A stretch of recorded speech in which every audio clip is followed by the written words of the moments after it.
சர்வ சிருஷ்டிக்கும் ஆண்டவரும் சகல ஜனங்களையும் அன்பு செலுத்துகிற நம்முடைய ஆண்டவன் ரட்சகருமாகிய தெய்வத்தை ஆராதிப்பதற்கு நம்மை ஆயத்தப்படுத்திக் கொள்வோம்.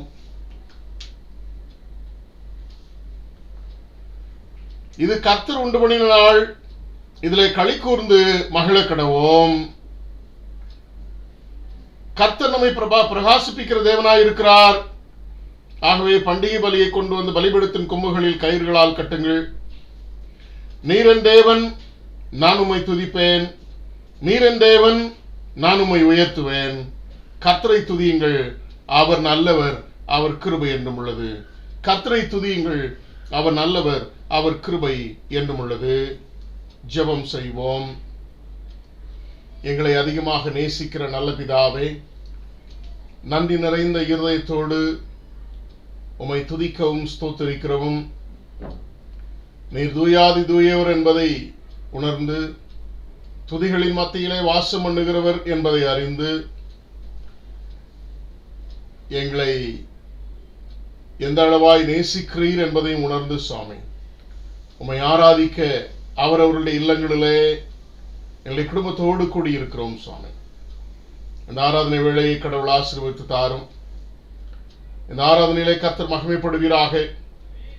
நீர் ஆராதனையின் தேவன். ஆகவே இந்த ஆராதனையை அங்கீகரித்து ஆசீர்வதித்து உமக்கு பிரியமான உமக்கு உகந்த ஆராதனை ஆராதிப்பதற்கு முதலாவது எங்களையும் எங்களை சரீரத்தின் அவயவங்களையும் ஜீவ பலியாக உம்முடைய திருக்கரத்திலே ஒப்புக் கொடுக்கிறோம். எங்களை பரிசுத்தப்படுத்தும் சுவாமி. நாங்கள் பாவிகள், பல நிலைமைகளில் நமக்கு விரோதமாக நாங்கள் பாவம் செய்திருக்கிறோம், அக்கிரமம் செய்திருக்கிறோம், அநியாயம் செய்திருக்கிறோம். ஆனாலும் உம்முடைய மிகுந்த கிருபை இரக்கங்களினாலே எங்களை மன்னித்து எங்களை ரட்சித்து எங்களை பரிசுத்தப்படுத்துகிற தேவன் என்பதை அறிந்து பரிசுத்தருடைய கரத்திலே எங்களை பணிவாய் அர்ப்பணிக்கிறோம். கர்த்தர் எங்களை பரிசுத்தப்படுத்துவீராக. ஆராதனையின் ஒவ்வொரு பகுதியிலும் கர்த்தர் மகிமைப்படுவீராக. உம்முடைய நாமத்தை மகிமைப்படுத்துகிற ஒரு மனதோடு கூட நாங்கள் அமர்ந்திருந்து உண்மையிலே பாடி மகிழ்ந்திருக்க, எங்களை வாயின் வார்த்தைகளினாலும் ஏறெடுக்கிற துதி தோத்திர பலிகளினாலும் உம்மை கனம் பண்ண தேவரீர் எங்களுக்கு கிருபையும்படியாக அர்ப்பணிக்கிறோம். ஆரம்பம் முதல் முடிவு வரை உடைய மகிமையை உணர்ந்து கொள்ள நீர் உதவி செய்யும். இயேசு கிறிஸ்துவின் நாமத்தில் ஜெபிக்கிறேன் நல்ல பிதாவே, ஆமென். ஆராதனைக்கு ஆரம்பமாக நாம் யாவரும் எழுந்து நின்று பாமாலைகளிலே 27ஆம் பாமாலை பாடுவோம்.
கேட்டது கிடைக்கும்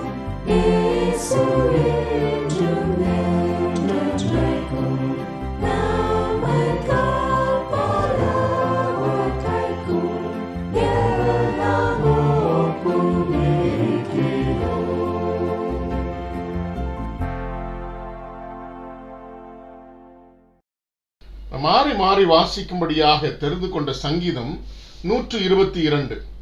122ஆம் சங்கீதத்தை நாம் மாறி மாறி வாசிப்போம். The psalm taken for our responsive reading is 122, 122. கர்த்தருடைய ஆலயத்திற்கு போவோம் வாருங்கள் என்று எனக்கு அவர்கள் சொன்னபோது மகிழ்ச்சியாயிருந்தேன். எருசலேமே, உன் வாசல்களில் எங்கள் கால்கள் நிற்கலாயிற்று. எருசலேம் இசைவினப்பான நகரமாய் கட்டப்பட்டிருக்கிறது. அங்கே இஸ்ரவேலுக்கு சாட்சியாக கர்த்தருடைய ஜனங்களாகிய கோத்திரங்கள் கர்த்தரின் நாமத்தை ஸ்தோத்தரிப்பதற்கு போகும். அங்கே தாவீதின் வம்சத்தாருடைய சிங்காசனங்களாகிய நியாயாசனங்கள் வைக்கப்பட்டிருக்கிறது. எருசலேமின் சமாதானத்துக்காக வேண்டிக் கொள்ளுங்கள். உன்னை நேசிக்கிறவர்கள் சுகித்திருப்பார்களாக. உன் அலங்கத்துக்குள்ளே சமாதானமும் உன் அரண்மனைக்குள்ளே சுகமும் இருப்பதாக. என் சகோதர நிமித்தமும் என் சிநேகிதர் நிமித்தமும் உன்னில் சமாதானம் இருப்பதாக என்பேன். எங்கள் தேவனாகிய கர்த்தரின் ஆலயத்து நிமித்தம் உனக்கு நன்மை உண்டாக தேடுவேன். நாம் நம்முடைய விசுவாசத்தை உறுதி பண்ணும்படி அப்போஸ்தலர் கற்றுக் கொடுத்த விசுவாச பிரமாணத்தின் மூலமாக நம்முடைய விசுவாசத்தை நாம் அறிக்கையிடுவோம். The Apostle Creed. வானத்தையும் பூமியும் படைத்த சர்வ பிதாவாகிய தேவனை விசுவாசிக்கிறேன். அவருடைய ஒரே குமாரனாகிய நம்முடைய நாதர் இயேசு கிறிஸ்துவை விசுவாசிக்கிறேன். அவர் பரிசுத்த ஆவியினாலே கன்னிமரிடத்தில் உற்பத்தி பிறந்தார். பொந்திய பிலாத்தின் காலத்தில் பாடுபட்டு சிறுளறிந்து மரித்து அடக்கம் பண்ணப்பட்டு பாதாளத்தில் இறங்கினார். 3ஆம் நாள் மரித்து எழுந்தருளினார். பரமண்டத்தில் ஏறி சர்வ பிதாவாகிய தேவனால் வாசி பெற்றிருக்கிறார். அவ்விடத்திலிருந்து உயிருள்ளோரையும் மரித்தோரையும் நியாயந்திருக்க வருவார். பரிசுத்த ஆவியை விசுவாசிக்கிறேன். பொதுவாக இருக்கிற பரிசுத்தமும் பரிசுத்த ஐக்கியமும் பாவ மன்னிப்பும் சரீர உயிர்த்தெழுதலும் நித்திய ஜீவனும் உண்டென்று விசுவாசிக்கிறேன். ஆமேன். தொடர்ந்து ஜெப நிலையிலே கர்த்தருடைய ஜெபத்தையும் சேர்ந்து சொல்லுவோம். Lord's prayer. பரமண்டலில் இருக்கிற எங்கள் பிதாவே, உம்முடைய நாமம் பரிசுத்தப்படுவதாக, உம்முடைய ராஜ்யம் வருவதாக, உம்முடைய சித்தம் பரலோகத்தில் செய்யப்படுகிறது போல பூமியிலையும் செய்யப்படுவதாக. அன்றுள்ள அப்பத்தை எங்களுக்கு நிதாரும். எங்களுக்கு விரோதமாய் செயலுக்கு நாங்கள் மன்னிக்கிறது போல எங்கள் குற்றங்களையும் மன்னியும். எங்களை சோதனைக்குள் பிரவேசிக்க பண்ணாமல் தீமின் எங்களை ரட்சித்துக் கொள்ளும். ராஜ்யமும் வல்லமையும் மகிமையும் என்னென்றைக்கும் உம்முடையவைகளே. ஆமேன்.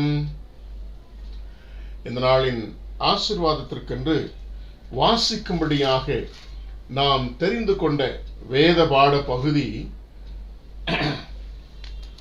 எபேசியருக்கு எழுதின நிருபம் 2ஆம் அதிகாரம் 12ஆம் வசனம் முதல் 22ஆம் வசனம் வரை. எபேசியருக்கு எழுதின நிருபம் 2ஆம் அதிகாரம் 12ஆம் வசனம் முதல். Ephesians chapter 2 verses from 12 to 22.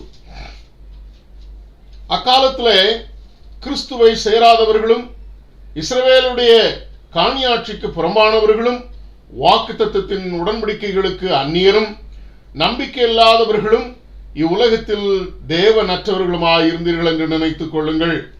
முன்னே தூரமாயிருந்த நீங்கள் இப்பொழுது கிறிஸ்து இயேசுவுக்குள் கிறிஸ்துவின் இரத்தத்தினாலே சமீபமானீர்கள். எப்படியெனில் அவரே நம்முடைய சமாதான காரணராகி இருதரத்தாரையும் ஒன்றாக்கி பகையாகிய நின்ற பிரிவினையாகிய நடுச்சுவரை தகர்த்து சட்ட திட்டங்களாகிய நியாய பிரமாணத்தை தம்முடைய மாம்சத்தினாலே ஒழித்து இருதரத்தாரையும் தமக்குள்ளாக ஒரே மனுஷனாக சிருஷித்து இப்படி சமாதானம் பண்ணி பகையை சிலுவையினால் கொன்று அதனால் இருதரத்தாரையும் ஒரே சரீரமாக தேவனுக்கு ஒப்புரவாக்கினார். அல்லாமலும் அவர் வந்து தூரமாயிருந்த உங்களுக்கும் சமீபமாயிருந்த அவர்களுக்கும் சமாதானத்தை சுவிசேஷமாக அறிவித்தார். அந்தபடியே நாம் இருதரத்தாரும் ஒரே ஆவினாலே பிதாவினிடத்தில் சேரும் ஸ்லாக்கியத்தை அவர் மூலமாய் பெற்றிருக்கிறோம். ஆகையால் நீங்கள் இனி அந்நியரும் பரதேசிகளுமாயிராமல் பரிசுத்தவான்களுடைய ஒரே நகரத்தாரும் தேவனுடைய வீட்டாருமாயிருந்து அப்போஸ்தலர் தீர்க்கதரிசிகள் என்பவருடைய அஸ்திபாரத்தின் மேல் கட்டப்பட்டவர்களுமாயிருக்கிறீர்கள். அதற்கு இயேசு கிறிஸ்து தாமே மூலைக்கல்லாயிருக்கிறார். அவர் மேல் மாளிகை முழுவதும் இசைவாய் இணைக்கப்பட்டு கர்த்தருக்குள் பரிசுத்த ஆலயமாக எழும்புகிறது.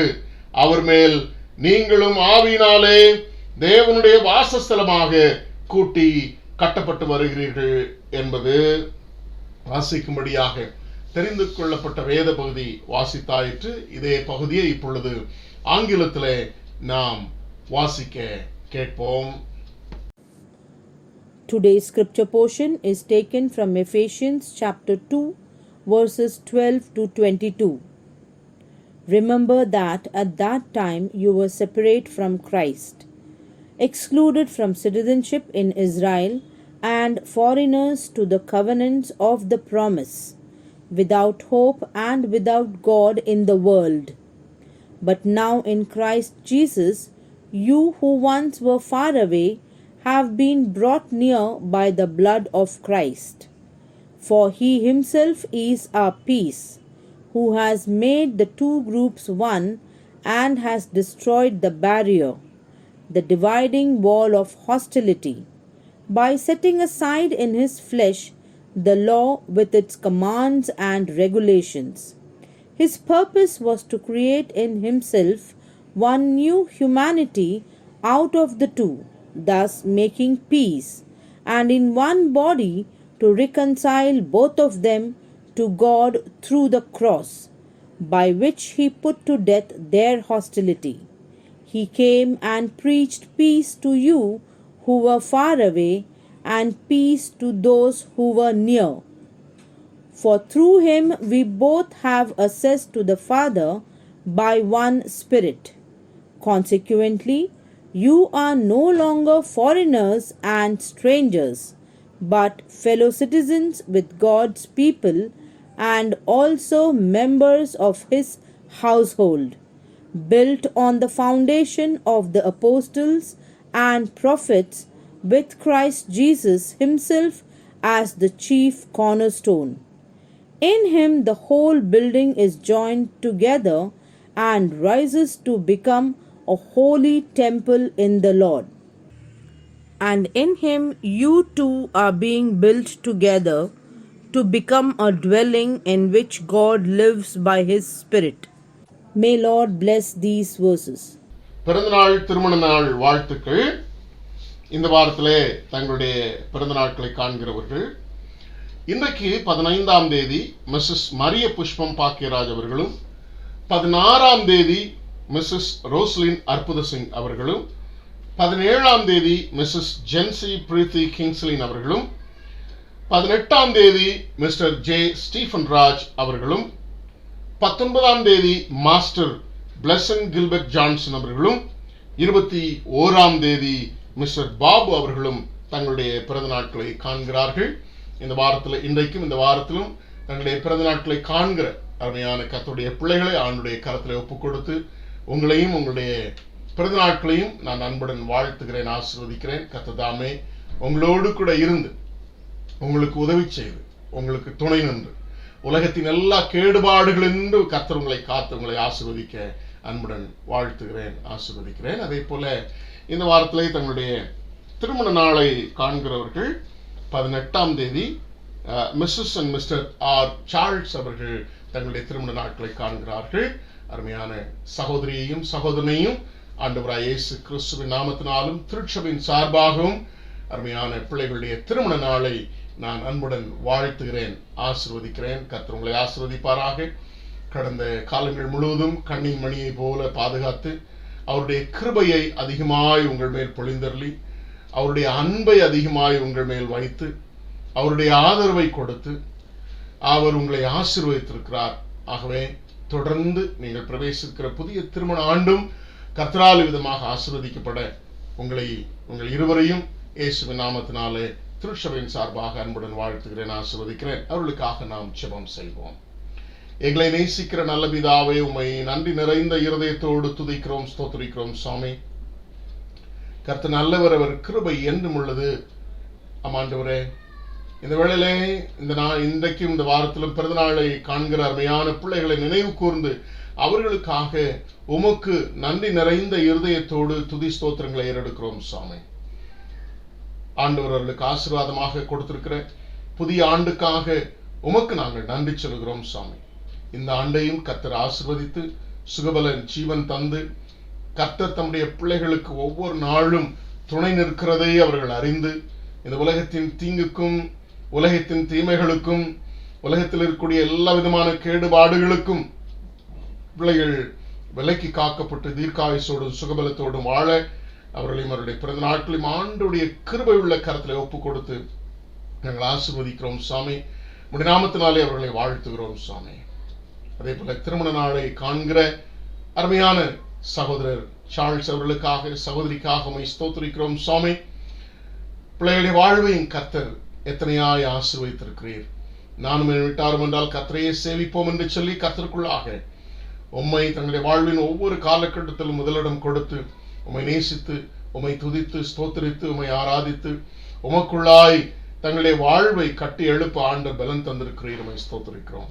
இதே அன்பிலும் இதே ஆசீர்வாதத்திலும் இதே அந்யோன்யத்திலும் நம்முடைய பிள்ளைகள் ஆண்டவர் ஆசீர்வாதமாக கொடுத்திருக்கிற புதிய திருமண ஆண்டில் பிரவேசித்து இந்த புதிய திருமண ஆண்டுக்குண்டான எல்லா விதமான ஆசீர்வாதங்களையும் சந்தோஷம் சமாதானத்தையும் குடும்ப வாழ்விலே பிள்ளைகளுடைய எல்லா தேவைகளையும் சந்திக்கப்பட்டு அற்புதராய் அதிசயமானவராய் ஆண்டவரே உம்முடைய அன்பை அதிகமாய் பொழிந்தருளி தம்முடைய பிள்ளைகள் உமக்குள்ளாக கிறிஸ்துவின் அன்பிலே கட்டப்பட்டு அதிகமாய் வளர்ந்து பெருகத்தக்கதாக குடும்ப வாழ்வு கர்த்தரால் ஆசீர்வதிக்கப்பட அருமையான பிள்ளைகளையும் பிள்ளைகளுடைய திருமண நாளையும் இந்த வருஷத்தையும் நாங்கள் வாழ்த்துகிறோம் ஆசீர்வதிக்கிறோம். உம்முடைய ஆசீர்வாதத்தின் நிறைவை இந்த வருஷம் முழுவதும் பிள்ளைகள் கண்டுகொள்ளத்தக்கதான ஆசீர்வாதங்களை பிள்ளைகள் மேல் பொழிந்தருளும்படியாய் உம்முடைய கிருபை உள்ள கரத்திலே தாழ்த்தி ஒப்புக் கொடுக்கிறோம். கர்த்தர் பொறுப்பேற்றுக் கொள்ளும். இயேசு கிறிஸ்துவின் நாமத்தில் ஜெபிக்கிறேன் நல்ல பிதாவே, ஆமென். ஒவ்வொரு வாரமும் அருமையான நம்முடைய பிள்ளைகள் சிறு குழந்தைகள் கர்த்தருடைய வசனங்களை கருத்தாய் கற்றுக்கொண்டு சொல்லி வருகிறார்கள். ஆகவே பிள்ளைகளை நான் வாழ்த்துகிறேன், ஆசீர்வதிக்கிறேன். அவர்கள் கற்றுக்கொள்கிற அந்த வசனங்களினால் பிள்ளைகள் ஆசீர்வதிக்கப்பட அர்ப்பணிக்கிறேன். அவர்களை பயிற்றுவிக்கிற பெற்றோருக்கும் வீடியோ எடுக்கிற உதவி செய்கிற யாவருக்கும் என்னுடைய அன்பான நன்றியை தெரிவித்துக் கொள்கிறேன். இப்பொழுதும் நம்முடைய பிள்ளைகள் மனப்பாட வசனம் சொல்வார்கள். Now our children will recite the memory verses. Until our message, we will rejoice at the planet. Believe on the Lord Jesus Christ, you will be saved, you and your household. Acts 16:31. He guides the humble and what is right, and teaches them his way. Psalms 25:9. கர்த்தர் மேல் உன் பாரத்தை வைத்துடு, அவர் உன்னை ஆதரிப்பார். சங்கீதம் 55:22. Thank you. ஒருவர் பாரத்தை ஒருவர் சுமந்து கிறிஸ்துவினுடைய பிரமாணத்தை நிறைவேற்றுங்கள். கரத்தில் 6:2. Amen. Thank you. என்னை நோக்கி கூப்பிடு, அப்பொழுது நான் உனக்கு உத்தரவு கொடுத்து நீ அறியாததும் உனக்கு எட்டாததுமான பெரிய காரியத்தை நான் உனக்கு அறிவிப்பேன். எரேமியா 33:3. Thank you. உயிர்வானாலும் தாழ்வானாலும் வேறெந்த சிருஷ்டியானாலும் நம்முடைய கர்த்தராகிய கிறிஸ்து இயேசுவில் உள்ள தேவனுடைய அன்பை விட்டு நம்மளை பிரிக்க மாட்டாது என்று நிச்சயித்திருக்கிறேன். ரோமர் 8:39. Thank you. நீ செய்கிற காரியங்கள் எல்லாவற்றிலும் தேவன் உன்னோட இருக்கிறார். ஆதியாகமம் 21:22. Amen. Thank you. Be kind and compassionate to one another, forgiving each other, just as in Christ God forgave you. Ephesians 4:30. Thank you. நான் உன்னை விட்டு விலகுவதில்லை, உன்னை கைவிடுவது இல்லை. ஆமென். Thank you. உம்மை உறுதியை பற்றி கொண்ட மனதுடையவன் உம்மையை நம்பியிருக்கிறபடியால் நீர் அவனை பூரண சமாதானத்துடன் காத்துக்கொள்வீர். ஏசாயா 26:3. கர்த்தர் தம்முடைய ஜனத்துக்கும் பலன் கொடுப்பார். கர்த்தர் தம்முடைய ஜனத்துக்கும் சமாதானம் கொடுப்பார், அவர்களை ஆசீர்வதிப்பார்.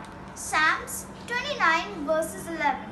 Let the Lord always before me, because he is on my right hand. I shall not be moved. Psalms 16 verses 8. Thank you. Amen. And he died for all, that those who live should no longer live for themselves, but for him who died for them and was raised again. 2 Corinthians chapter 5 verse 15. இதனாலே நம்முடைய மன்றாட்டு ஜெபத்தை Mrs Crazy Jacob அவர்கள் ஏறெடுப்பார்கள். நம்முடைய திருச்சபைக்காக ஆண்டவர் செய்த எல்லா நன்மைகளுக்காக ஆண்டவரை ஸ்தோத்தரித்து திருச்சபையின் ஊழியங்கள், மிஷனரிகள், நம்முடைய மிஷனரி குறிப்பாக போக நம்முடைய தேசம் இன்னும் தேசத்தின் ஆசீர்வாதத்திற்காக இந்த நோய் தொற்று பரவுவது குறைந்து சீக்கிரத்திலே எல்லாரும் சுதந்திரமாய் எந்த பயமின்றி உலகத்திலே வாழ்வதற்குண்டான எல்லா சூழ்நிலைகளையும் கர்த்தர் ஏற்படுத்தும்படியாக இந்த நாளில் அருமையான சகோதரியை ஜெபிக்கும்படியாய் அன்புடன் கேட்டுக்கொள்கிறேன். துதிகளின் மத்தியில் வாசம் பண்ணுகிற எங்கள் நல்ல தகப்பனே, இந்த நல்ல நேரத்துக்காக உம்மை நன்றியோடு துதிக்கிறோம், ஸ்தோத்திரிக்கிறோம். இந்த காலை வேளையிலும் உம்மை நோக்கி பார்க்கும்படியாக நீர் எங்களுக்கு தந்த கிருபைக்காக உமக்கு நன்றி. கடந்த நாள் முழுதும் எங்களை கண்ணிமணியை போல பாதுகாத்து ஜீவன் சுகம் பலன் தந்து இம்மணி வரையும் எங்களை பாதுகாத்து வந்த கிருபைக்காக உமக்கு நன்றி ஆண்டவரே. இசப்பா தகப்பனே ஸ்தோத்திரம், எங்கள் திருச்சபைக்காக உமக்கு நன்றி செலுத்துகிறோம் ஆண்டவரே. ஒவ்வொரு குடும்பங்களுக்காக உங்க கொடான கோடி நன்றியும் ஸ்தோத்திரங்களும் ஏறெடுக்கிறோம். அப்பா போதகருக்காக உமக்கு நன்றி ராஜா. போதகர் குடும்பத்தை நீர் ஆசீர்வதிக்கும்படியாக ஜெபிக்கிறோம் ஆண்டவரே. அவர்கள் கொடுக்கிற ஒவ்வொரு நாளும் அண்ணா எங்களுக்கு ஆசீர்வாதமாக இருப்பதற்காக உமக்கு நன்றி. அவர்களை எடுத்து பயன்படுத்தும். இன்னும் ஆண்டவரே அவர்களுக்கு நல்ல சுகத்தையும் பலத்தையும் ஆரோக்கியத்தையும் கொடுத்து உடைய பாதையிலே உடைய கரை இருக்கும்படியாக ஜெபிக்கிறோம் ஆண்டவரே. அப்பா அம்மை துதிக்கிறோம். பாஸ்டர்மாக்காக நன்றி செலுத்துகிறோம். அவர்களையும் பாதுகாத்துக் கொள்ளுங்க, பிள்ளைகளை ஆசீர்வதிங்க ஆண்டவரே. எங்கள் திருச்சபையில் உள்ள ஒவ்வொரு பிள்ளைகளுக்காக நமக்கு நன்றி செலுத்துகிறோம் ஆண்டவரே. ஸ்தோத்திரப்பா, அந்த நாளிலே சிறு பிள்ளைகள் இப்படி கருத்தில் தந்து ஜெபிக்கிறப்பா. வீட்டில் இருந்து ஆன்லைன் மூலம் பிள்ளைகள் படிக்கிறதை தேவநீர் அறிந்திருக்கிறீர். பிள்ளைகள் நல்ல முறையில் படிக்க ஞானத்தை கொடுக்க முடியாது ஜெபிக்கிறோம். அவர்கள் டீச்சர்கள் சொல்லிக் கொடுக்கும் பொழுது அது புரிந்து கொள்ளக்கூடிய கிருபைகளை என் பிள்ளைகளுக்கு கொடுக்க முடியாது ஜெபிக்கிறோம் அப்பா. இந்த நாளிலே கர்த்தாவே ஸ்தோத்திர ஆண்டவரே. வாலிய பிள்ளைகளுக்காக சமூகத்தில் வருகிற ஆண்டவரே. படிக்கிற பிள்ளைகள் உண்டு, காலேஜ் போகிற பிள்ளைகள் உண்டு. ஒவ்வொருவரையும் நீர் பாதுகாத்துக் கொள்ள முடியாது ஜெபிக்கிறோம். இந்த நாளிலே தன்னுடைய பரிசுத்தத்தை வாலிய பிள்ளைகள் பாதுகாத்துக் கொள்ள கர்த்தர் உதவி செய்யுங்க. நாளிலே கர்த்தாவே ஸ்தோத்திர ஆண்டவரே. திருமணத்துக்காக காத்திருக்கிற பிள்ளைகளை இந்த கருத்துல தந்து ஜெபிக்கிறோம் தகப்பனே. ஏற்ற காலத்திலே நீர் அதினதின் காலத்திலே நீர்த்தை செய்யக்கூடிய தேவன் ஆண்டவரே. பிள்ளைகளுக்கு ஏற்ற நேரத்திலே திருமண காரியங்கள் ஆண்டவரை நடத்தி தரும்படியாய் ஜெபிக்கிறோம். ஏற்ற துணையை நீர் கொண்டு வரும்படியாய் ஜெபிக்கிறப்பா. ஸ்தோத்திரம் தகப்பனே. துதிக்கிற ராஜா எல்லா தடைகளையும் நீக்கி போடும்படியாய் ஜெபிக்கிறப்பா. நாளிலே வேலை செய்கிற பிள்ளைகளுக்காக உங்களுடைய சமூகத்திலே வருகிற ஆண்டவரே. அப்பா அவர்கள் ஆண்டவரே ஸ்தோத்திரம் ஆண்டவரே. வேலை செய்கிற இடத்திலும் உங்களுடைய பாதுகாப்பு ஆண்டவரே அவர்களோடு கூட இருக்கும்படியாய் ஜெபிக்கிறோம் ஆண்டவரே. ஸ்தோத்திரம் ஆண்டவரே. ஒவ்வொரு பிள்ளைகளும் சம்பாதிக்கிற பணங்களில் ஆண்டவரே மீதியான துணிக்கைகளை எடுக்க கர்த்தர் உதவி செய்ய முடியாது ஜெபிக்கிறப்பா. இந்த நாளிலே வேலை இல்லாமல் இருக்கிறவர்களுக்காக உடைய சமூகத்தில் வருகிறோம் தகப்பனே. நீர் வேலை வாய்ப்புகளை ஏற்படுத்தி கொடுக்க முடியாது ஜெபிக்கிறோம் தகப்பனே. துதிக்கிறோம். பணம் இல்லாமல் தவிக்கிற ஒவ்வொரு குடும்பங்களுக்காக உடைய சமூகத்தில் வருகிற ஆண்டவரே. பண தேவைகளை சந்தித்து கொடுக்க முடியாது ஜெபிக்கிறோம்ப்பா. துதிக்கிறோம். மாலை எல்லாமே கூடும் ஆண்டவரே. கூடாத காரியங்கள் ஒன்றுமே இல்லை ராஜா. அப்பா துதிக்கிறோம். கண்ணீரோடு இருக்கிற குடும்பங்களுக்கு கண்ணீரை துடைக்கும்படியாய் ஜெபிக்கிறப்பா. இந்த நாளிலே தகப்பனே ஸ்தோத்திரமானது. இந்த லாக்டவுன் மூலம் எத்தனையோ குடும்பங்களிலே ஆண்டவரே வியாதிகள் ஆண்டவரே அதெல்லாம் தேவன் நீக்கி போட நீ வல்லவராய் இருக்கிறீர் ராஜா. ஒவ்வொரு குடும்பத்தில் உள்ள வியாதி படுக்கைகளை நீக்கி போட முடியாது ஜெபிக்கிறோம். பலவீனத்தோடு இருக்கிறவர்களை பலப்படுத்த முடியாது ஜெபிக்கிறோம் ஆண்டவரே. விசேஷமாக மூப்பர்களுக்காக உடைய சமூகத்தில் வருகிற ஆண்டவரே. இந்த நாட்களில் அவருடைய சரீரத்தெல்லாம் நீ பாதுகாத்துக் கொள்ள முடியாது ஜெபிக்கிறோம். நல்ல சுகத்தையும் பலத்தையும் ஆரோக்கியத்தை நீர் கொடுக்க முடியாது ஜெபிக்கிறோம். எங்கள் திருச்சபையில் ஆண்டவரே பிரஷர் நிமித்தம் டயபெட்டிஸ் நிமித்தம் எத்தனையோ தேவன் நீர் அறிந்திருக்கிறப்பா. இந்த வியாதியை முற்றிலுமாக நீர் நீக்கி போடும்படியாய் ஜெபிக்கிறோம். எல்லாருடைய சரீரத்திலும் நல்ல சுகத்தை நீ ஆரோக்கியத்தை நீர் கொடுக்க முடியாய் ஜெபிக்கிறோம் ஆண்டவரே. ஸ்தோத்திரம்.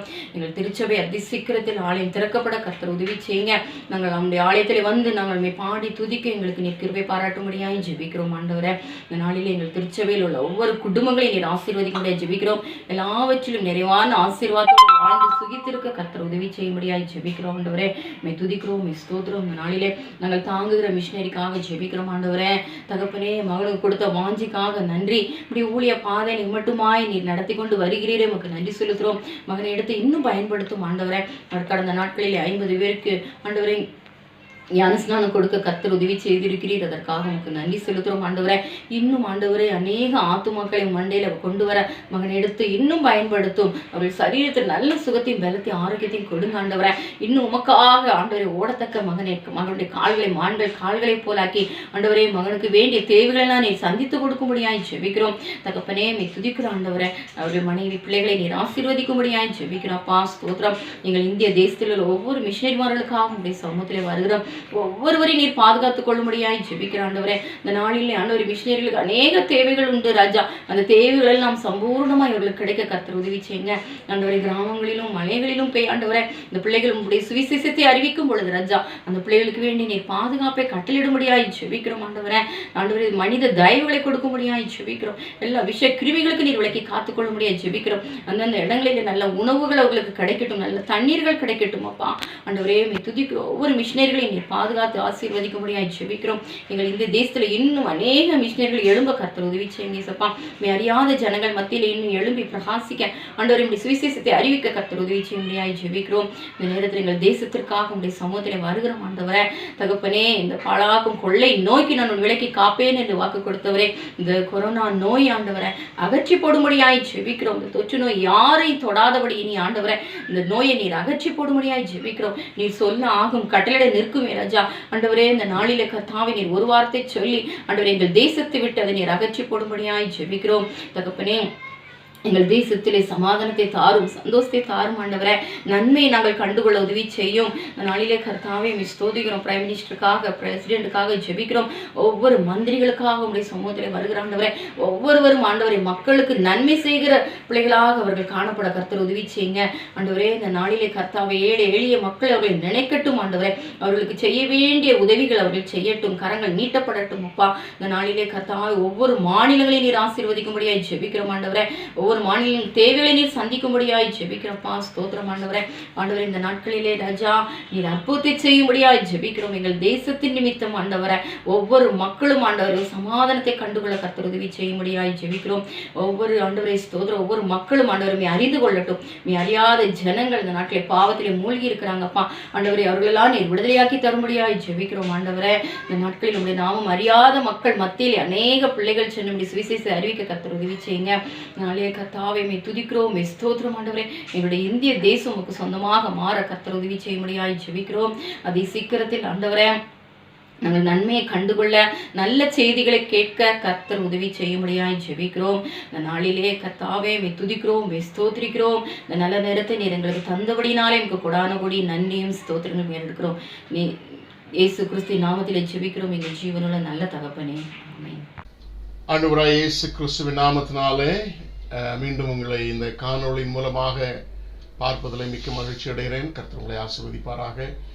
கடந்த காலங்கள் முழுவதும் கண்ணின் மணியை போல கருத்தாய் நம்மை காத்து அவருடைய கரத்தின் நிழலில் நம்மை ஒவ்வொரு நாளும் ஆசீர்வதித்து நம்மை ஏந்தி சுமந்து தப்புவித்து இந்த கொடூரமான நோய் தொற்றிலிருந்து நம்மை காத்திருக்கிறார். அதற்காக தேவனை நான் ஸ்தோத்திரிக்கிறேன். இயேசு கிறிஸ்துவின் நாமத்தினாலும் உங்கள் யாவருக்கும் என்னுடைய அன்பான வாழ்த்துலையும் ஆசீர்வாதத்தையும் கூறிக்கொள்கிறேன். ஒரு வாரத்திற்கு பின்பாக மீண்டும் ஆண்டவருடைய செய்தியை கொடுப்பதற்கு ஆண்டவர் கொடுத்த இந்த நல்ல வாய்ப்பிற்காக தேவனை ஸ்தோத்திரிக்கிறேன். கடந்த வார ஆராதனையிலே ஆண்டவருடைய செய்தியை கொடுத்த சகோதரர் டேனியல் மனோகரன் அவர்களுக்கு என்னுடைய அன்பான நன்றியை மீண்டும் தெரிவித்துக் கொள்கிறேன். யாவருக்கும் ஒரு பெரிய ஆவல், சீக்கிரத்திலே ஆலயம் திறக்க வேண்டும், ஆலயத்தில் வந்து நாம் ஆண்டவரை ஆராதிக்க வேண்டும். அந்த சூழலை சீக்கிரத்தில் கர்த்தர் ஏற்படுத்தி தருவார். இன்னும் அபிஷியலாக ஆலயம் திறந்து அதை ஆராதிப்பதற்குண்டான எந்த நோட்டிஃபிகேஷனும் எனக்கு இன்னும் வரவில்லை. கர்த்தருக்கு சித்தமானால் டிசம்பர் முதல் வாரத்திலிருந்து ஆலயத்தில் ஒரு சில கட்டுப்பாடுகளோடு கூட அவரை ஆராதிப்பதற்கு உண்டான வாய்ப்புகள் அதிகமாக இருக்கும் என்று சொல்லி நான் நினைக்கிறேன். நம்முடைய பிஷப் ஐயா அவர்களிடத்திலிருந்து ஆர்டருக்காக நான் காத்திருக்கிறேன். அதற்காக நீங்கள் ஜெபித்துக் கொள்ளுங்கள். நிச்சயமாக கர்த்தர் அதையும் சீக்கிரத்தில் வாய்க்கப்படி தருவார் என்பதற்கு எந்த விதமான சந்தேகம் இல்லை. அதே சமயத்தில் இந்த நோய் தொற்று உரலை ஆல்மோஸ்ட் எல்லா மக்களும் வெளியில நடமாட ஆரம்பித்து விட்டார்கள். ஆனாலும் அரசாங்கம் விதித்திருக்கிற கட்டுப்பாடுகளை நாம் கடைபிடித்து முகக்கவசம் அணிந்து வெளியிலிருந்து வீடுகளுக்கு வரும் பொழுது கை கால்களை நன்றாய் சுத்தமாக கழுவி சானிடைஸ் பண்ணி, ஒருவேளை நீங்கள் ஆஃபீஸில் வேலை செய்யும் பொழுதும் சரி, பொருட்களை வாங்க செல்லும் பொழுதும் சரி, கரங்களை நல்ல முறையில் சானிடைஸ் பண்ணி உங்களை பத்திரமாய் பாதுகாத்து கொள்ளுமாறு உங்களை அன்புடன் கேட்டுக்கொள்கிறேன். அதே சமயத்தில் எல்லாவற்றுக்கும் மேலாக நம்முடைய ஆண்டவர் இருக்கிறார். நாம் ஒன்றுக்கும் கவலை கொள்ளாதபடி அவர் பார்த்து கொள்வார், அவர் நம்மை பாதுகாப்பார் என்ற தைரியத்தோடு வாழ்வோம். கர்த்தர் யாவரையும் ஆசீர்வதிப்பார் என்பதற்கு எந்த விதமான சந்தேகம் அல்ல. இதனாலே மீண்டும் நாம் தொடர்ந்து சிந்தித்து வருகிற அருமையான செய்திக்குள்ளாக கடந்து செல்லும் முன்பாக அருமையான ஒரு வசனத்தை நான் வாசிக்க விரும்புகிறேன். எபேசியருக்கு எழுதின நிருபம் நாம் வாசிக்கிட்ட அதே பகுதியில் 2ஆம் அதிகாரம்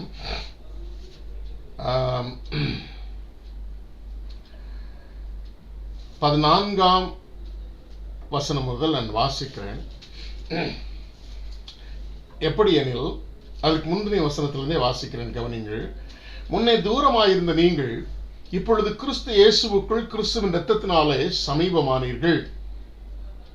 எப்படி எனில், அவரே நம்முடைய சமாதான காரணராகி இருதரத்தாரையும் ஒன்றாக்கி பகையாக நின்ற பிரிவினையாகிய நடுச்சுவரை தகர்த்து சட்ட திட்டங்களாகிய நியாயப்பிரமாணத்தை தம்முடைய மாம்சத்தினாலே ஒழித்து இருதரத்தாரையும் தமக்குள்ளாக ஒரே புதிய மனுஷனாக சிருஷ்டித்து இப்படி சமாதானம் பண்ணி பகையை சிலுவையிலே கொன்று அதனாலே இருதரத்தாரையும் ஒரே சரீரமாக தேவனுக்கு ஒப்புரவாக்கினார் என்று சொல்லி வாசிக்கிறோம்.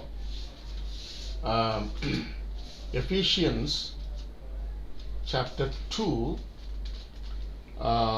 verse 15.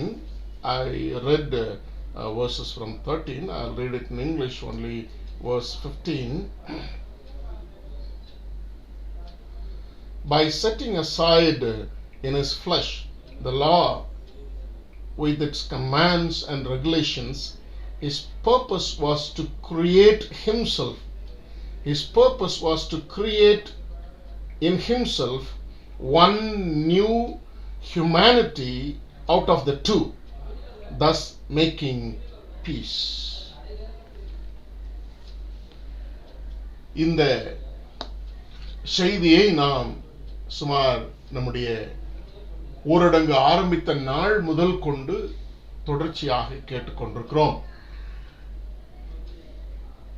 உயிரோடு இருக்கிறவரை மரித்தோரிடத்தில் தேடுகிறது என்ற லூக்கா 24ஆம் அதிகாரம் 5ஆம் 6ஆம் வசனங்களின் அடிப்படையில், அப்படி உயிரோடு இருக்கிறவரை நாம் உயிரோடு இருக்கிறவர்களிடத்திலே நாம் தேட வேண்டும் என்று சொல்லி தியானித்து வருகிற பகுதியில இப்பொழுது ஜீவனுள்ள ஆராதனை அல்லது உயிருள்ள ஆராதனையில எப்படி தேவனை தரிசிக்க முடியும், நம்முடைய ஆராதனைகளை எப்படி உயிருள்ளவைகளாக நாம் மாற்றி அமைக்க முடியும் என்பதையும், ஆண்டவரை ஒரு ஆராதிக்கிற தனி நபராக எப்படி ஆராதிக்க வேண்டும் என்பதையும் இப்பொழுது சமீப காலமாக 2 வாரங்களாக குழுவாக அல்லது என்னுடைய சகோதரனோடு கூட இணைந்து எப்படி ஆராதிக்க வேண்டும் என்பதையும் சிந்தித்து வருகிறோம். So far we have been listening to the word of God from the day of Easter on the word of God from Luke chapter 24 verse 5 and 6. Why do you look for the living among the dead? That means the Bible asks us to look for the living among the living. On that basis we have been listening to the word of God so far, and as a continuation of the sermon we are listening, we have been listening the word of God on how we can make the worship live and meaningful. In that living worship services, we can envision or worship the Lord or see the living or the resurrected one.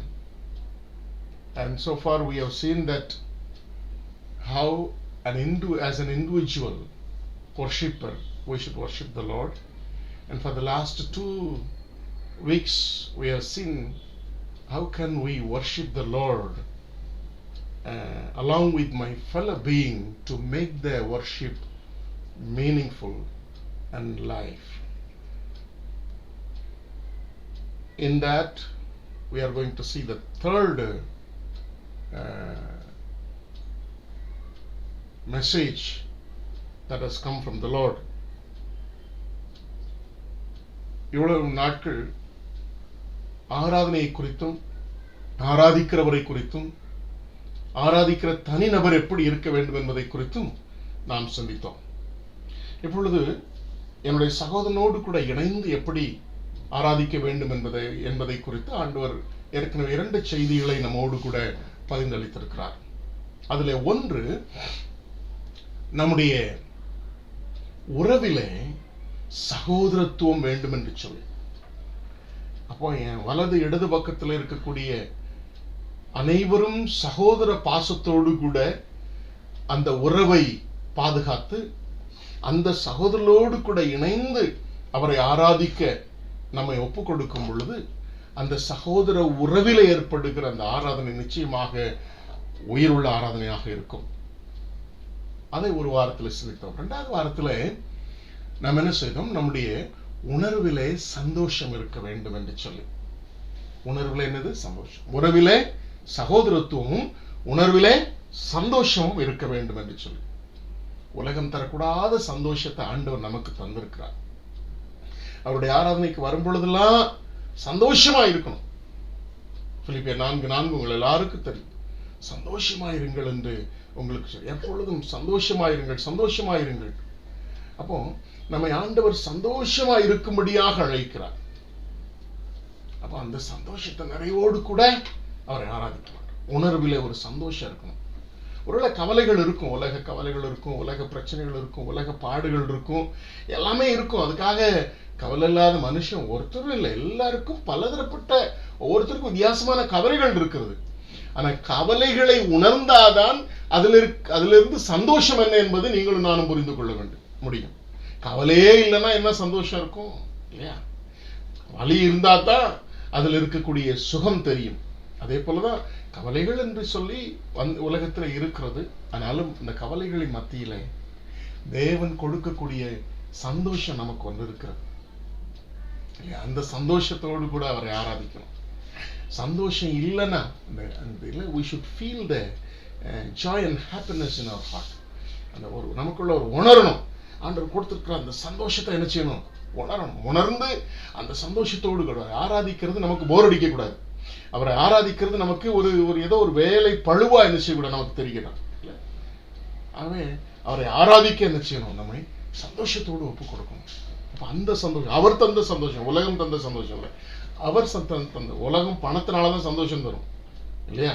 உலகம் பதவினால சந்தோஷம் வரும், உலகம் புகழ்ச்சினால நமக்கு சந்தோஷம் வரும். அந்த சந்தோஷம்லாம் இல்லைங்க, அதெல்லாம் தற்காலிகமானது. ஆண்டவர் கொடுக்கிற சந்தோஷத்தை நிறைவோடு கூட அவரை ஆராதிக்கணும். So we should worship with my fellow being, having the brotherly relationship in our relationship. In our relationship, we should have the brotherhood relationship. In our feeling, we should have joy and happiness. In this world, there are many difficulties. Worries are there. Worries are there. Everybody has got their own worries and difficulties in their life. Among all those difficulties and worries, we have got the joy that is bestowed upon us by the Lord. The joy of the Lord. We have got the joy of the Lord. Not an artificial joy. Not a temporary joy which the world gives through money, possession and everything. Joy. The real joy which we enjoy along with Christ in our life. With the joy when we worship, with the in our relationship if we worship with the brotherhood relationship, if we have got joy and happiness in our feeling and worship the Lord, we can make the worship meaningful and life. இன்றைக்கு நாம் சிந்திக்கக்கூடிய ஒரு அருமையான விஷயம் என்னன்னு சொல்லி பார்த்தீங்கன்னா, மூன்றாவது பகுதி உள்ளத்திலே சமாதானம். உள்ளத்திலே சமாதானம், உறவிலே சகோதரத்துவமும், உணர்விலே சந்தோஷமும், உள்ளத்திலே சமாதானமும் வேண்டும். In our feeling, in our relationship, brotherhood. In our feelings, joy and happiness. In our heart, we should have peace. With that peace, we should worship, to make the worship live and meaningful. சமாதானம். ஒரு சில வசனங்களை நான் வாசிக்க விரும்புகிறேன். அருமையாய் ஒரு சில வசனங்களை உங்களோடு கூட பகிர்ந்தளிக்க விரும்புகிறேன். நீங்க பார்த்தீங்கன்னா, ஆண்டுடைய சன்னிதானத்தில் வரும்பொழுது என்ன செய்யணும்? உள்ளத்திலே சமாதானம் உடையவர்களாக இருக்க வேண்டும் என்று சொல்லி வாசிக்கிறோம். 2 பேதுருவின் புஸ்தகம் 3ஆம் அதிகாரம் 14ஆம் வசனத்திலே, ஆகையால் பிரியமானவர்களே, இவைகள் வர காத்திருக்கிற நீங்கள் கரையற்றவர்களும் பிழை இல்லாதவர்களுமாய் சமாதானத்தோடே அவர் சந்நிதியிலே காணப்படும்படி என்று சொல்லி வாசிக்கிறோம். காணப்படும்படி ஜாக்கிரதையா இருக்க வேண்டும் என்று சொல்லி. அப்ப அவருடைய சன்னிதானத்தில் வரும்பொழுதெல்லாம் நம்ம என்ன செய்யணும்? சமாதானம் உள்ளவர்களாய் இருக்கணும்னு சொல்லிட்டு பேதுரு அருமையாய் அழைக்கிறதை பார்க்கிறோம். இந்த கல்லின் மேல் என் சபையை கட்டுவேன், பாதாளத்தின் வாசல்கள் அதை மேற்கொள்வதில்லை என்று சொல்லி யாரை பார்த்து சொன்னாரோ அந்த அப்போஸ்தலன் சபைக்கு அழைக்கிற அழைப்பு என்னன்னு சொல்லி பார்த்தீங்கன்னா, ஆண்டுடைய சன்னிதானத்திலே சமாதானத்தோடு காணப்பட வேண்டும். When you read 2 Peter chapter 3 verse 14, which says, whenever we come in the presence of God, and we are to found with peace in the presence of God. ஆண்டுடைய சன்னிதானத்தில் வரும் பொழுது சமாதானம் உள்ளவர்களாய் அவருடைய பிரசன்னத்திலே காணப்பட வேண்டும். இந்த உலகத்திலும் சரி, வரும் நாட்களிலும் சரி. அந்த சமாதானம், சகோதரத்துவமும் சந்தோஷமும் சமாதானமும் தற்காலிகமானதல்ல, அது நிரந்தரமானது. அது நிரந்தரமானது. Brotherhood, joy and happiness, and the peace which the Lord has given us is not a temporary one. It is not a mortal one. It is a immortal one. It is eternal. God, the Lord asks us to enjoy the eternal fact in our life and worship Him.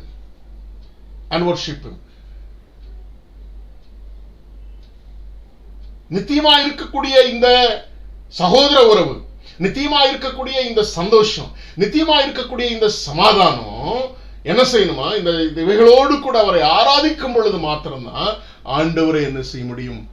அந்த ஆராதனையை நாம் என்ன செய்ய முடியும்? ஜீவனுள்ள ஆராதனையாகவும் அதே சமயத்திலே அர்த்தமுள்ள ஆராதனையாகவும் நாம் மாற்ற முடியும். அந்த ஆராதனையிலே ஜீவனுள்ள தேவனை ஜீவனுள்ளவராக, உயிரோடு இருக்கிறவராக நீங்களும் நானும் தரிசிக்க முடியும். எத்தனை பேர் அதை அனுபவித்திருக்கீங்கன்னு தெரியல. ரைட். இப்போ இந்த சமாதானம் உண்மையாவே நமக்குள்ள காணப்படுகிறதா? இந்த சமாதானம் நமக்குள்ளே காணப்படுகிறதா? ஒரு மனுஷன் நிச்சயமா கிறிஸ்தவத்துக்குள்ளாக அல்லது கிறிஸ்துவுக்குள்ளாக என்னுடைய ஃபெல்லோ பீயிங், என்னோடு கூட ஆராதிக்கிறவர் ஒன்று சகோதரராக இருக்க வேண்டும், இல்லை என்றால் எதிரியாக இருக்க வேண்டும். ஒருவேளை நேரடியான எதிர்ப்பு இல்லாட்டலும் நிறைய மறைமுகமான எதிர்ப்பு. We may not have direct confrontation or enmity with my fellow brother with whom we are worshiping the Lord in the service, but indirectly we have got lot of enmity with my fellow believers. We got lot of enmity. if I start talking about all those enmities indirectly which we have nowadays among the believers, that may lead into a lot of sensitivity and arguments.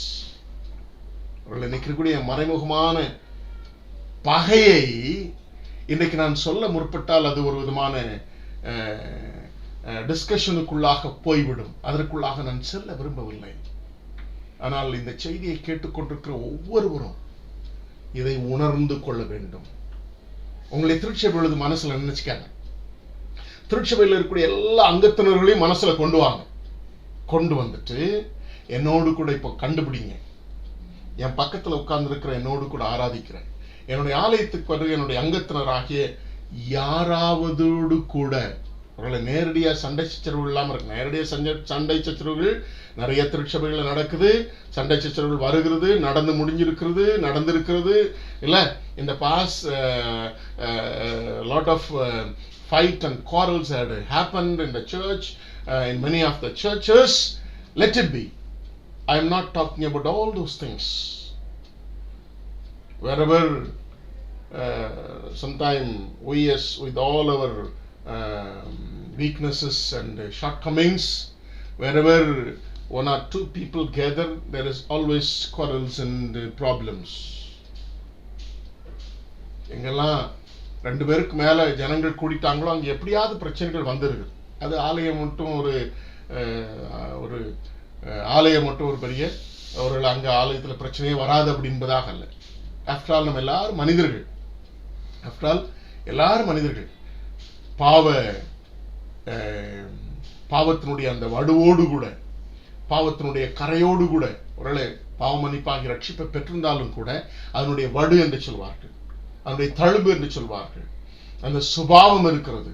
அந்த சுபாவம் என்ன செய்யணும்? மாறுற வர நமக்குள்ளாக அந்த பாவ சுபாவம் மாறி அந்த மனந்திரும்பல், உண்மையான மனந்திரும்பல் ஏற்படுகிற வர இன்டைரக்டா என் சகோதரனோடு கூட ஏதோ ஒரு விதத்துல பகையை வைத்துக் கொண்டே இருக்கிறோம். சகோதரத்துவத்துல பகை இருந்து கொண்டே இருக்கிறது. இன்னைக்கு ஆரம்பிச்சது இல்ல, அது காயினாபேல் காலத்துல இருந்து ஆரம்பிச்சது. காயினாபேல் காலத்திலிருந்து ஆரம்பிச்சது சகோதரருக்குள்ளாக ஏற்படுகிற பகை. நிறைய நேரங்கள்ல சகோதர பாசத்தோடு இருப்பது போல நம்முடைய வாயின் வார்த்தைகளிலும் கொடுக்கல் வாங்கலிலும் நம்முடைய செய்களில் இருக்கிறோம். ஆனால் உண்மையாகவே என்னுடைய சகோதரனோடு கூட சகோதர பாசத்தோடு கூட இருக்கிறோமா அல்லது மறைமுகமான பகைகள் நமக்குள்ளாக இருக்கிறதா?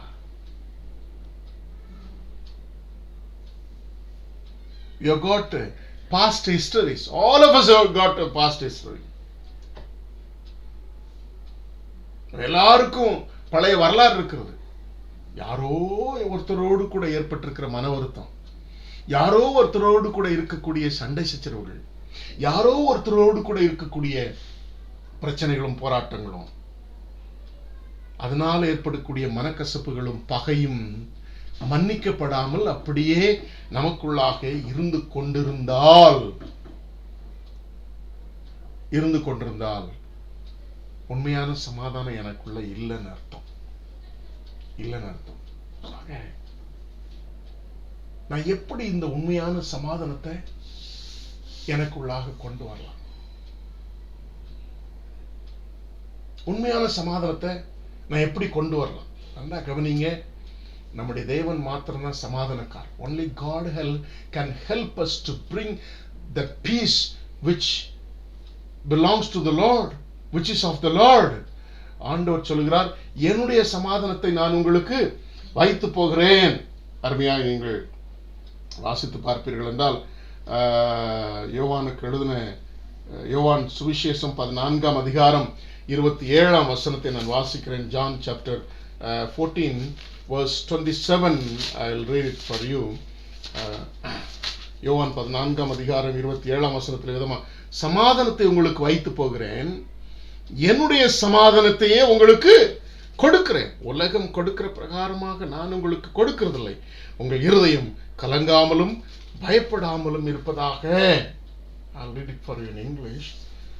John chapter 14 verse 27. peace I leave with you, my peace I give you. My peace I give you. That is a real peace. That means the peace the Lord enjoys. The peace the Lord has himself. தேவன் அனுபவிக்கிற, என் ஆண்டவர் அனுபவித்திருக்கிற, நன்றாய் கவனியுங்கள், ஆண்டவராய் இயேசு கிறிஸ்து சொன்னார், என்னுடைய சமாதானத்தை வைத்து போகிறார். அப்படி என்றால் இந்த உலகத்திலே ஒரு சாதாரண மனிதனாக நீங்களும் நானும் எந்தெந்த சமாதான கேடுகளை எல்லாம் அனுபவிக்கிறோமோ அத்தனை சமாதான கேடுகளையும் அனுபவித்த என் தேவன் அந்த சமாதான கேடுகளின் மத்தியிலே அவர் உண்மையான சமாதானத்தை உடையவராய் இந்த உலகத்திலே வாழ்ந்தார். இன்னமும் அந்த சமாதானத்தை தன்னுடைய வாழ்க்கையில உடையவராய் இருக்கிறார். அந்த சமாதானம், when the Lord was in the world, whatever an ordinary man passed through, the difficulties an ordinary man passed through, our Lord has passed through it. Among all the difficulties and sufferings, he had his peace. Even on the cross, when he was with all pain and agony, he enjoyed the peace that the Lord has given. That is why he was able to bore the suffering. என் ஆண்டவர் சிலுவையின் பாடுகளின் மத்தியிலே அனுபவித்த துன்பங்களின் மத்தியிலே ஆண்டவர் சமாதானத்தை அனுபவித்தார். அவர்கள் இந்த உலகத்தில் நமக்கு கஷ்டங்கள் இருக்கிறது, துன்பங்கள் இருக்கிறது, பாடுகள் இருக்கிறது, கவலைகள் கண்ணீர்கள் இருக்கிறது, சமாதான கேடுகள் இருக்கிறது. இவைகளின் மத்தியிலே ஆண்டவர் கொடுக்கிற சமாதானம் உண்டு. அந்த சமாதானத்தை இங்க சொல்லுங்க. என்னுடைய சமாதானத்தை நான் உங்களுக்கு வைத்து போகிறேன். உலகம் தர்ற மாதிரிலாம் தரமாட்டேன். உலகம் தரக்கூடிய சமாதானம் எல்லாம் எப்படினது, ஒரு டெம்பரவரியானது இல்லையா, அதெல்லாம் சும்மா தற்காலிகமானது. ஆனா நான் கொடுக்கிற சமாதானம் என்று சொல்லி ஆண்டவர் என்ன செய்திருக்கிறார், தன்னுடைய சமாதானத்தை நமக்கு கொடுத்திருக்கிறார் என்று சொல்லி நாம் பார்க்கிறோம். ரைட். இப்போ 3 காரியங்கள் எனக்குள்ள உண்மையாகவே சமாதானத்தை கொண்டு வர்றதுக்கு அல்லது அனுபவிப்பதற்கு நான் என்ன செய்யணும். ஆண்டவர் சமாதானக்காரனர். ஆண்டவர் என்னுடைய சமாதானத்தை தருகிறேன் என்று சொல்லியிருக்கிறார். தேவன் கழகத்திற்குரிய தேவன் அல்ல. அருமையாக ஒரு அழகான ஒரு வசனம் இருக்கிறது. நீங்கள் வாசித்து பார்த்தீர்கள் என்றால் நன்றாய் புரியும் உங்களுக்கு. 1 கொரிந்தியர் புத்தகம் 14ஆம் அதிகாரம் 33 தேவன் கலகத்திற்கு தேவனாயிராமல் சமாதானத்திற்கு தேவனாயிருக்கிறார். நம்முடைய தேவன் யாரு? Our God is peace-loving God. Our God is peace-loving God. நம்முடைய ஆண்டவர் சமாதானத்தை கொடுக்கிற சமாதானத்தின் தேவனாக இருக்கிறார். கலகத்திற்குரிய தேவன் அல்ல. கலகத்திற்குரிய தேவன் அல்ல, பிரச்சனைக்குரிய தேவன் அல்ல. பிரச்சனைகளை தீர்த்து நமக்கு சமாதானத்தை கொடுக்கிற தேவனாக. He is not a God of problems and he is not at all problematic to anyone. He is not at all problematic to anyone. He is a God of peace. அவர் சமாதானத்தின் தேவன் என்று சொல்லி நாம் வேதத்தில் வாசிக்கிறோம். இப்போ நமக்குள்ள இந்த சமாதானத்தை கொண்டு வரணும். யாரோடலாம் சமாதானமா நம்ம இல்லைன்றதை கண்டுபிடிச்சிட்டோம்னா உண்மையான சமாதானம் நமக்குள்ள இருக்கா இல்லையான்றதை நம்மளால என்ன செய்ய முடியும், கண்டறிந்து கொள்ள முடியும். முதலாவது, நாம் தேவனோடு சமாதானமா இருக்கிறோமா? இல்லை, எபேசியர் 2 கொரிந்தியர் புஸ்தகம் 5ஆம் அதிகாரத்தில் நான் வாசிக்கிறேன். தேவனோடு கூட நம்ம சமாதானமா இருக்கிறோமா இல்லையா அப்படிங்கறத நம்ம பார்த்தோம்னா இல்லை.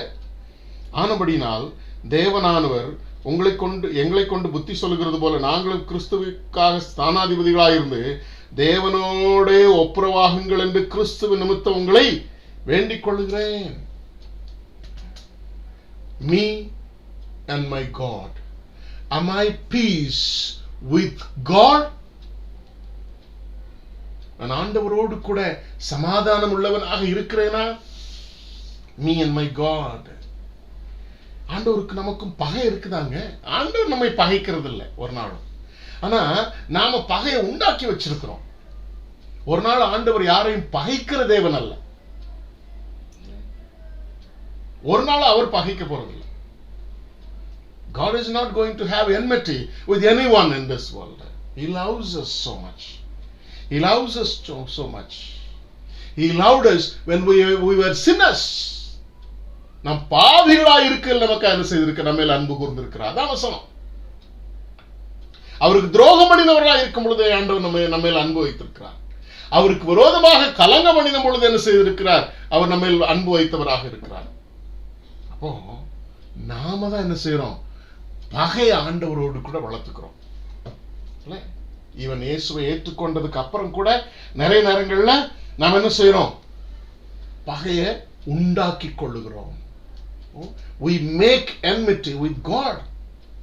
எப்படின்னு சொல்றேன், ஒரு 3 கருத்துக்கள் அதை சொல்லிட்டு அடுத்ததுக்குள்ள நான் கிடைச்சிடும். ஒன்று, ஏசாயா 59 அதிகாரம் 2ஆம் வசனத்துல நாம் விதமாக வாசிக்கிறோம், நம்முடைய பாவங்களே அவருக்கும் நமக்கும் இடையில ஒரு பெரிய நடுச்சுவரா என்ன செய்கிறது, வந்து நிற்கிறது என்பதாக நாம் வேதத்தில் வாசிக்கிறோம்.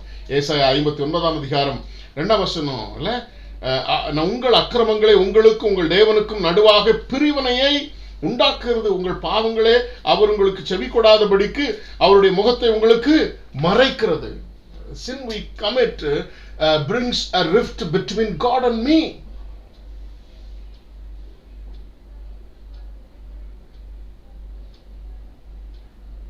Whenever we commit sin, what happens is we break the relationship with our God. We break the relationship with our God.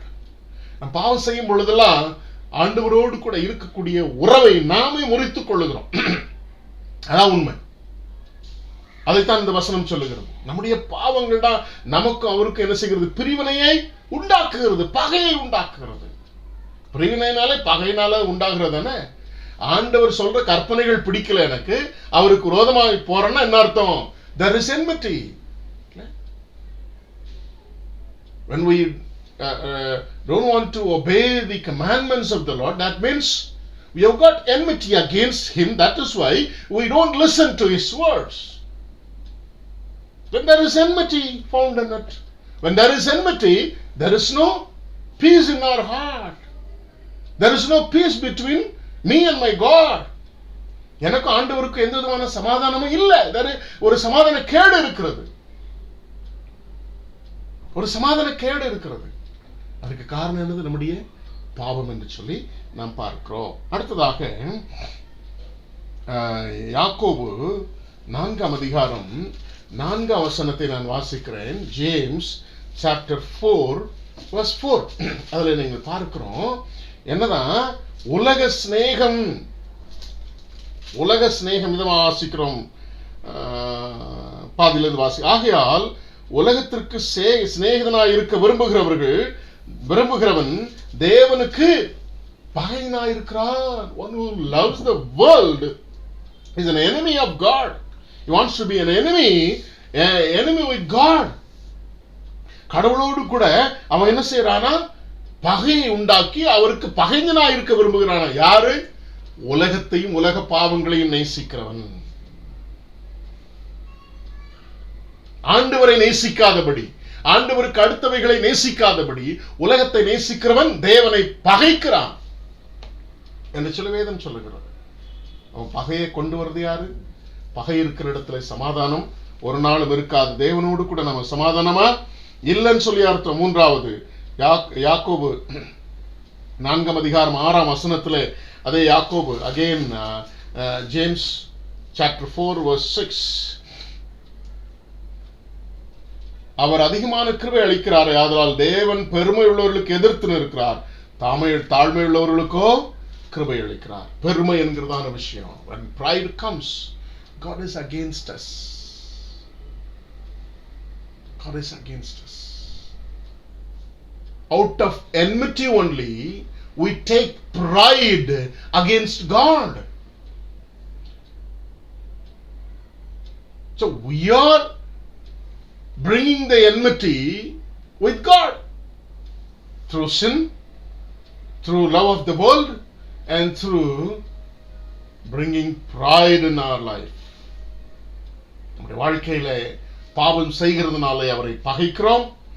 நாம் உலகத்தை நேசிக்கிறதுனாலே அவரை பகைக்கிறோம். ஆண்டவரை விட்டுவிட்டு அதே சமயத்துல பெருமை என்கிறதான முதலாவது தீமை, அந்த தீமை நம்முடைய உள்ளத்தில் வரும் பொழுதும் அவரை பகைக்கிறவர்களாக இருக்கிறோம். இந்த பகை இந்த 3 காரணங்களினாலே வரும் என்றால் நான் இன்னும் தேவனோடு கூட சமாதானமாகவில்லை. இந்த சமாதானத்தை தான் ஆண்டவராகிய இயேசு கிறிஸ்து என்ன செய்தார்? நமக்கும் தேவனுக்கு உண்டாக்க வேண்டும் என்று சொல்லி இந்த உலகத்திலே வந்தார். அதைத்தான் 2 கொரிந்தியர் புத்தகம் 5ஆம் அதிகாரம் 13ஆம் வசனம் வரை பின்பாக உள்ள வசனங்களிலே வாசிக்கிறோம். நம்மை ஆண்டவரோடு கூட ஒப்புரவாக்கிறார். அதனாலதான் பவுலடியார் கேட்கிறார், தேவனோடு கூட நீங்கள் ஒப்புராங்கள். reconcile with the Lord, reconcile with God. That is why Paul is asking the church to reconcile with God. ஆண்டவரோடு கூட ஒப்புரவாகுங்கள் என்று சொல்லி பவுலடியார் என்ன செய்கிறார்? அழைக்கிறதை பார்க்கிறோம். அப்போ பகை நீங்கணும். ஆண்டவருக்கு விரோதமாய் நாம் வைத்திருக்கிற பகை நம்மை விட்டு என்ன செய்யணும்? நீங்கினா தான் நமக்குள்ள என்ன வரும்? சமாதானம் வரும். நல்லா கவனிங்க. நேரடியால ஆண்டவரை பகைச்சு எதுக்குறதில்லை நம்ம யாருமே. we cannot directly go against God and bring enmity between us and God. We know that is impossible, but by committing sin, by bringing the pride in our life, leaving the Lord and loving the world, we make enmity with God. கடவுளோடு கூட நாம் பகை வைத்துக் கொள்கிறவர்களாக இருக்கும். இப்பவும் அவரை பகைத்தாலும் கூட, நாம் அவருக்கு பகைஞரா இருந்தாலும் கூட, ஆண்டவர் உங்களை என்னை நேசிக்கிறவராக இருக்கிறார். அதான் என்னுடைய தேவன். Even if we go against him having enmity with the Lord, he still loves us. He is ready to accept us. He is ready to reconcile with us. God loved us when we were sinners. நாம் பாவிகளா இருக்கையில் தேவன் நம்மை அன்பு வைத்திருக்கிறார் என்று சொல்லி வசனம் சொல்லுகிறது. என்ன அழகான அன்பு பாருங்கள். ஒருவேளை ஏதாவது ஒரு காரணங்களினாலே ஆண்டவரோடு கூட நாம் பகையை வைத்துக் கொண்டிருந்தோம் என்றால், இந்த காலவெளியில சற்று யோசித்து பார்த்து ஆண்டவரோடு கூட பவுலடியார் சொன்னது போல ஒப்புரவாகுங்கள். reconcile with the Lord. Reconcile with the Lord, to have his peace in our heart, to worship him live and meaningfully. அர்த்தத்தோடும் என் சகோதரனோடு கூட இணைந்து ஆராதிக்கிற ஆராதனையில இந்த சமாதானம் காணப்படுகிற தேவனோடு வைத்திருக்கிற சமாதானத்தை நம்முடைய அவரை ஆராதிக்கும் பொழுது நிச்சயமாக அந்த ஆராதனை ஆசீர்வாதம். இரண்டாவதாக me and me, peace with me. எனக்குள்ளாகவே நான் சமாதானமா இல்லை. அதான் முக்கியமானது. கலாத்தியரின் புஸ்தகம் 5ஆம் அதிகாரம் நமக்கு தெரிந்த வசனம் இல்லையா?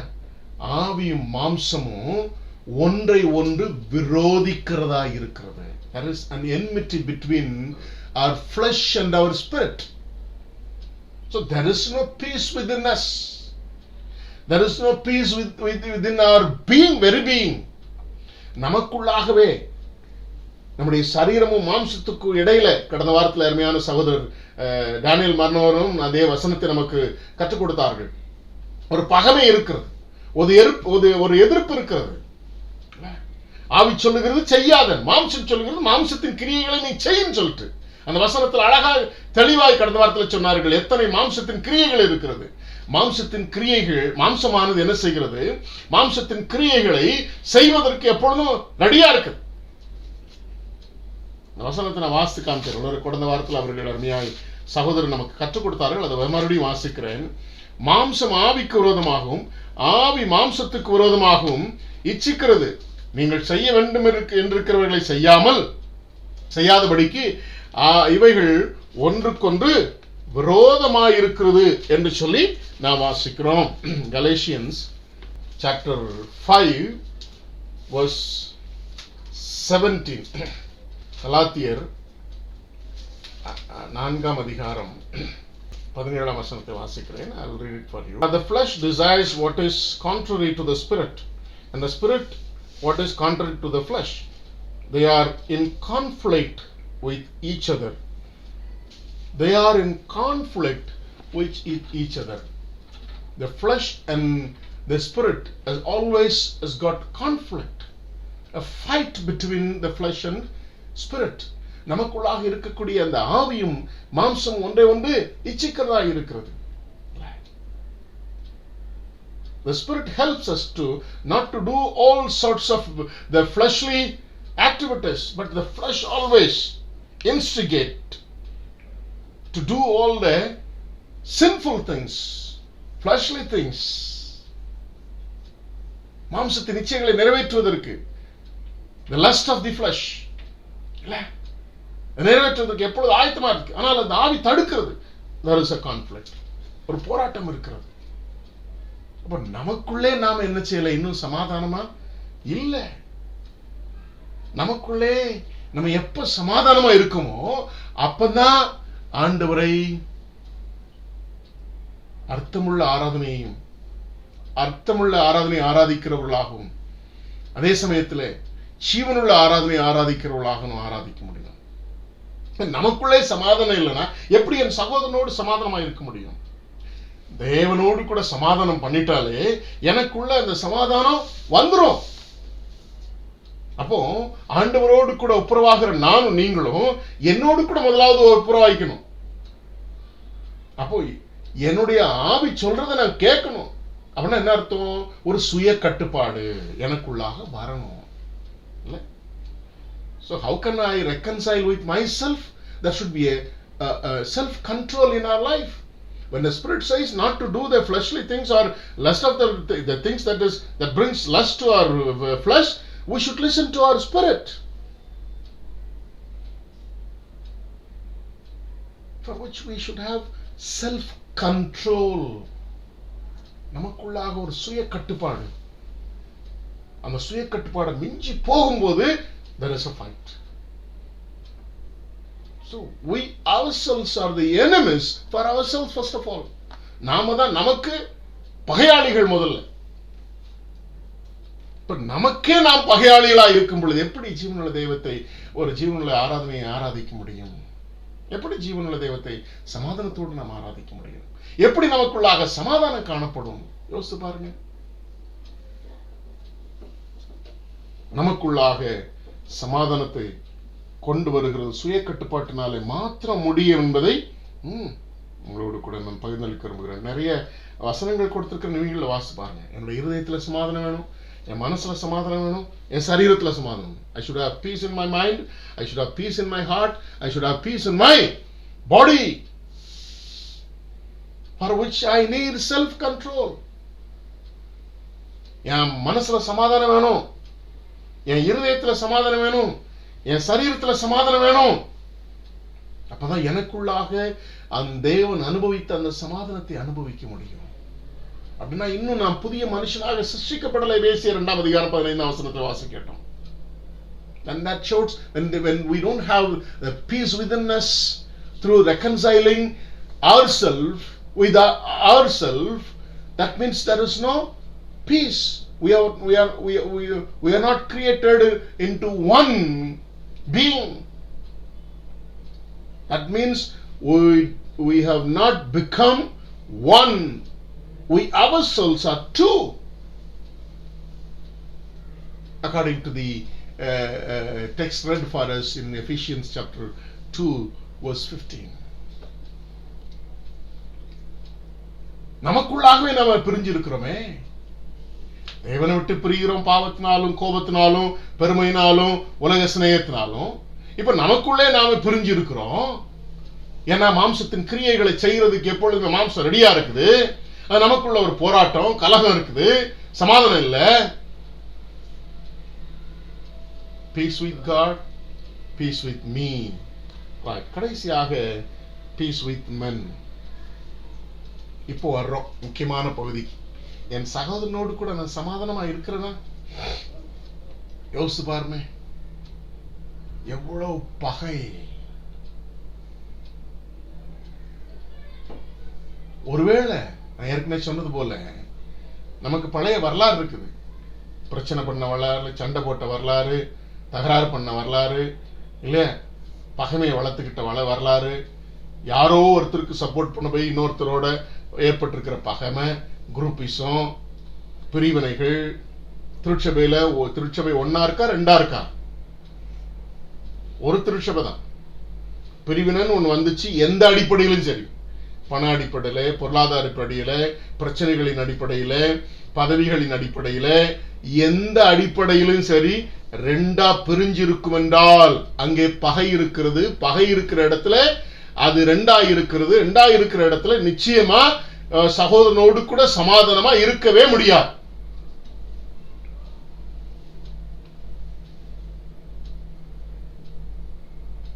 நிறைய நேரங்கள் ஆராதனைகளில் பகைமையோடு கூட தான் போய் ஆராதிக்கிறோம். பகைமையோடு கூட தான் ஆராதிக்கிறோம். As I said, we have got past history, quarreling with each other, fighting with each other in lot of issues.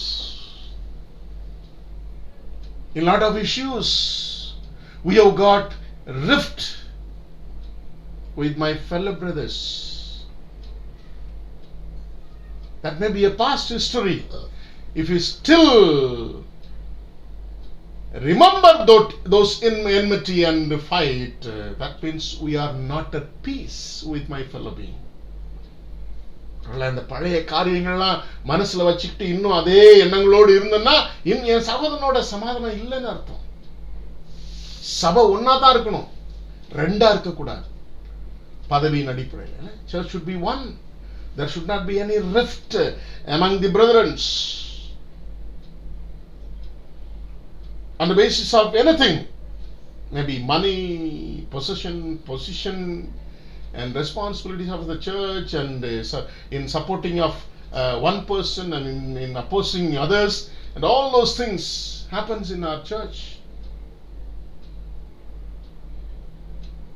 எந்த விஷயத்திலும் பகை என்கிறதான ஒரு விஷயம் இருந்துராதபடி நான் என் சகோதரனோடு கூட பகைமையற்ற ஒரு ஆராதனை ஆராதிக்க முற்படும் பொழுது மாத்திரம்தான் அந்த ஆராதனை அர்த்தம் உள்ளதாகவும் அந்த ஆராதனை ஜீவன் உள்ளதாகவும் இருக்கும். இல்லை என்றால் கடமைக்காக ஆண்டவரை ஆராதித்து விட்டு கடந்து செல்வோம்.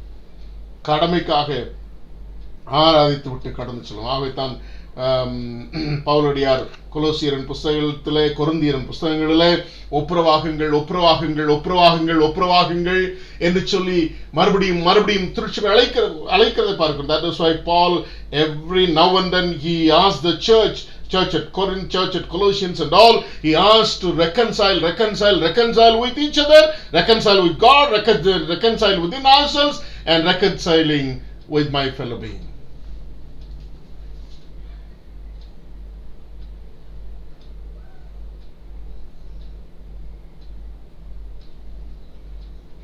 இந்த ரெக்கன்சிலியேஷன் இல்லாதபடி, இந்த ஒப்புரவாகுதல் இல்லாதபடி என் சகோதரனோடு கூட ஒரு நாளும் சமாதானமா இருக்க முடியாது. எப்படி ஒப்புராகலாம்?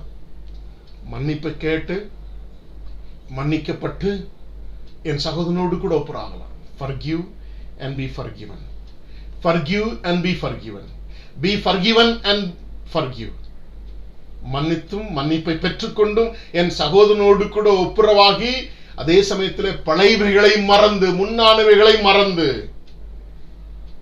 forgetting the past, after reconciliation with my fellow being, after reconciling with my fellow being, I should not remember the past, which the things that had happened through the enmity. பகைமையினால் ஏற்பட்ட பழைய காரியங்களை நான் நினைச்சிட்டோம்னா நான் இன்னும் என் சகோதரனோடு கூட ஒப்புரவாகலன்னு அர்த்தம். என் ஆலயத்துல எல்லாரோடு கூட நான் ஒப்புரவாக இருக்கிறேனா? ஒவ்வொரு சின்ன குழந்தைகள்ல இருந்து பெரியவர்கள் வர எல்லாரோடு கூட நான் ஒப்புரவாக இருக்கிறேனா? எல்லாராலும் நான் மன்னிக்கப்பட்டிருக்கிறேனா? எல்லார்ட்டையும் நான் மன்னிப்பு கேட்டிருக்கிறேனா? யோசித்து பாருங்க.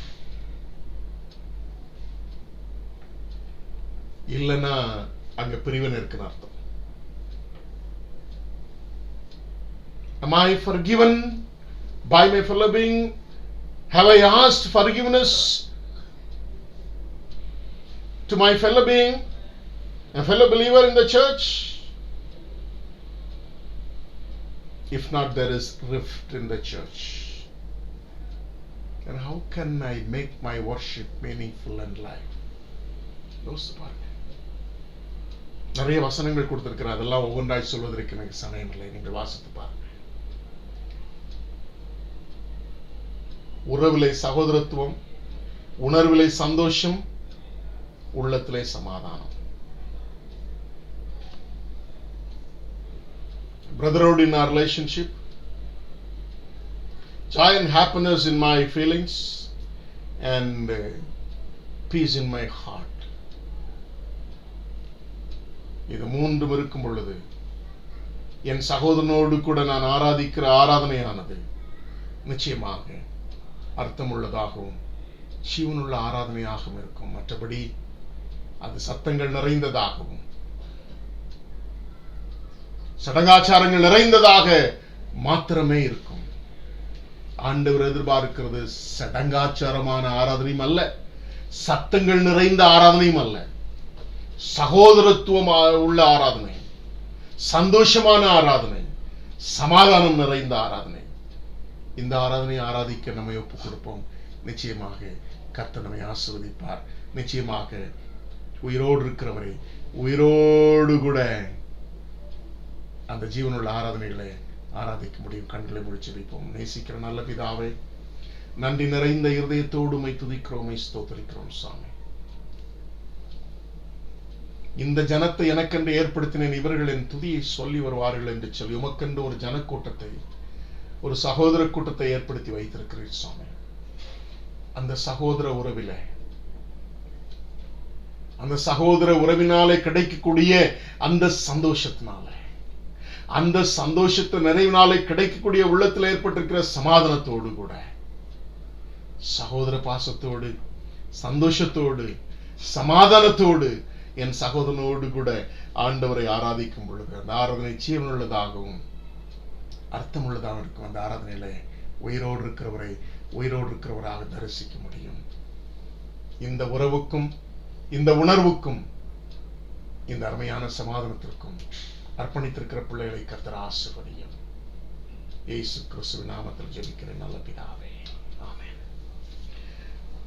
நாம் யாவரும் எழுந்து நின்று தேவனுடைய நாமத்திற்காக கீர்த்தனைகளிலே 121 கீர்த்தனை நாம் எழுந்து நின்று பாடுவோம்.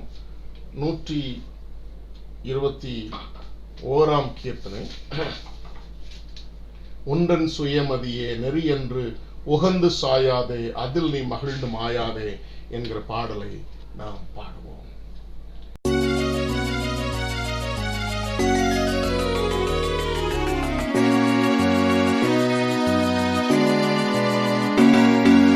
உன்றன் சுயமதியே நெறி என்று உகந்து சாயாதே, அதில் நீ மகிழ்ந்து மாயாதே, அதில் நீ மகிழ்ந்து மாயாதே.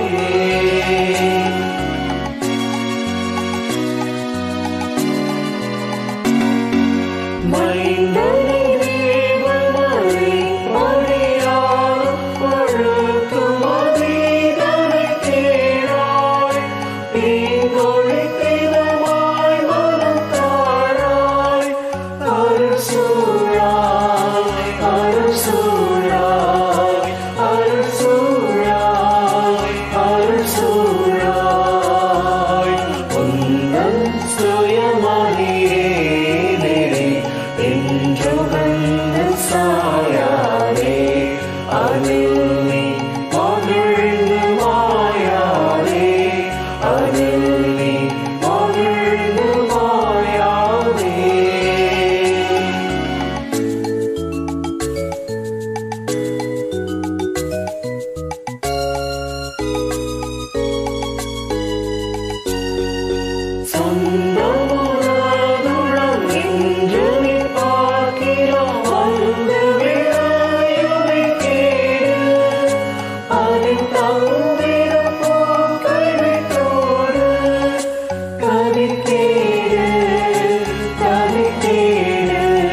மாயாதே அதில் நீ மகிழ்ந்து மாயாதே அதில் நீ மகிழ்ந்து மாயாதே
ஜெபம் செய்வோம். எங்களை நேசிக்கிற நல்ல பிதாவே, நன்றி நிறைந்த இருதயத்தோடு உம்மை துதிக்கிறோம், உம்மை ஸ்தோத்திரிக்கிறோம். மீண்டும் உம்மை ஆராதிக்க எங்களுக்கு கொடுத்த இந்த வாய்ப்பிற்காக உம்மை ஸ்தோத்திரிக்கிறோம். ஒருவேளை இந்த லாக்டவுன்னாலும் இந்த பேண்டமிக்னாலும் சுவாமி ஒருவேளை ஆலயத்தில் வந்து ஆராதிக்க இயலாத ஒரு சூழ்நிலை இருந்தாலும் இருக்கிற இடங்களிலே, எங்களுடைய இல்லங்களிலே, எங்களுடைய குடும்பத்தோடு கூட இணைந்து இந்த காணொலியின் மூலமாக உம்மை ஆராதிக்க எங்களுக்கு கொடுத்த இந்த நல்ல வாய்ப்பிற்காகவும் டெக்னாலஜிக்காகவும் உம்மை ஸ்தோத்திரிக்கிறோம்.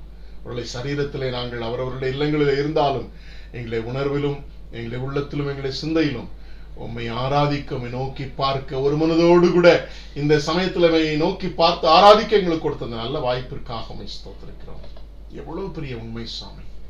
ஒரு மனதோடு கூட எங்களுடைய உள்ளத்தின் ஆழத்திலிருந்து உம்மை ஆராதிக்க கிடைத்த பாக்கியம்.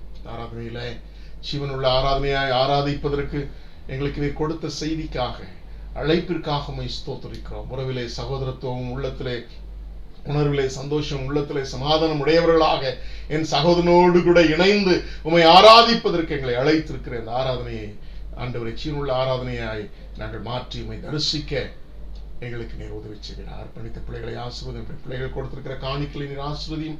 கொடுத்த உள்ளங்களையும் அவருடைய உழைப்பையும் கர்த்தர் கனமணி ஆசீர்வதித்து அதற்குண்டான எல்லா விதமான சகல விதமான உயர்வை நீர் கொடுத்து ஒவ்வொரு நாளும் ஒவ்வொரு நொடி பொழுதும் பிள்ளைகளை ஆசீர்வதிக்கும்படியாய் உம்முடைய கரத்தில் பெற்றுக்கொண்டது உம்முடைய கரத்திலே தாழ்த்தி ஒப்புக் கொடுக்கிறோம். அனைவருடைய உள்ளங்களையும் இல்லங்களையும் உம்முடைய சமாதானத்தினால் நிரப்பி பாதுகாத்துக் கொள்ளும். இயேசு கிறிஸ்துவின் நாமத்தில் ஜெபிக்கிறேன் நல்ல பிதாவே, ஆமென். நம்முடைய கர்த்தராகிய இயேசு கிறிஸ்துவின் கிருபையும் பிதாவாகி தேவனுடைய அன்பும் பரிசுத்த ஆவியானுடைய ஐக்கியமும் காவலும் சந்தோஷமும் சமாதானமும் என்னென்றைக்கும் உங்கள் அனைவரோடும் இருந்து வழி நடத்துவதாக. ஆமென். என் ஆத்துமாவே கர்த்தரை ஸ்தோத்திரி, என் முழுமையுடைய பரிசுநாமத்தை ஸ்தோத்திரி.